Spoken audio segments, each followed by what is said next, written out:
የኔ ፍቅር መጣ። ይቅርታ በማይሆን ሰዓት መጣው መሰለኝ። ረበሽኳችሁ? ቢኑ እባክህ ላስረዳ። እንደምታስበው አይደለም፣ ነገሩ ሌላ ነው። ምኑ ነው እንዳሰብኩት ያልሆነው? ያየኸው ነገር። ማን ነው እሱ? የድሮ ፍቅረኛዬ። የግሬን መውጣት ጠብቆ ምን ሊያደርግ መጣ? ዝም ብሎ ሊጠይቀኝ እኮ ነው የመጣው። ሊጠይቅሽ ወይስ ሊተካኝ? የድሮ ፍቅረኛሽ አሁን አንቺ ጋር ምን ያደርጋል? ሊጠይቀኝ ነው አልኩህ እኮ። ባሚ ዛሬ ላይ ቆመሽ ትናንትሽ የሚናፍቅሽ ከሆነ ነገሽን ከኔ ጋር እርሹ። ትናንትናና ዛሬ በአንድ ቤት አብረው ሊኖሩ አይችሉም። እሺ አንተስ እናቴ ጋር እያልክ የት እንደምትሄድ በምን አውቃለሁ?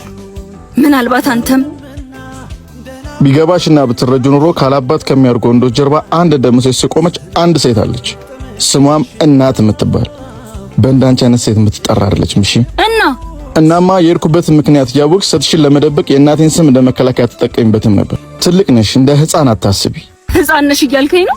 ህፃንማ ባትሆኝ የፍቅረኛን ክደት ከእናት ፍቅር ጋር አታወዳድሪም ነበር። አይደለም እናቴ ወርቃ እጃ ተሰብሮ ይቅርና ስታስነጥስ እንኳን ከጎኗ ሆኜ ይማርሽ ማለት ፈልጋለሁ። እና ልትተወኝ ነው?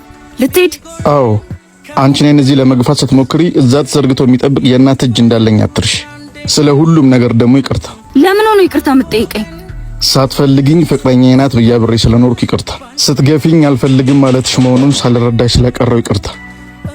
ይቅርታ ይቅርታ ባላመንኩት ጥፋት ስሞታ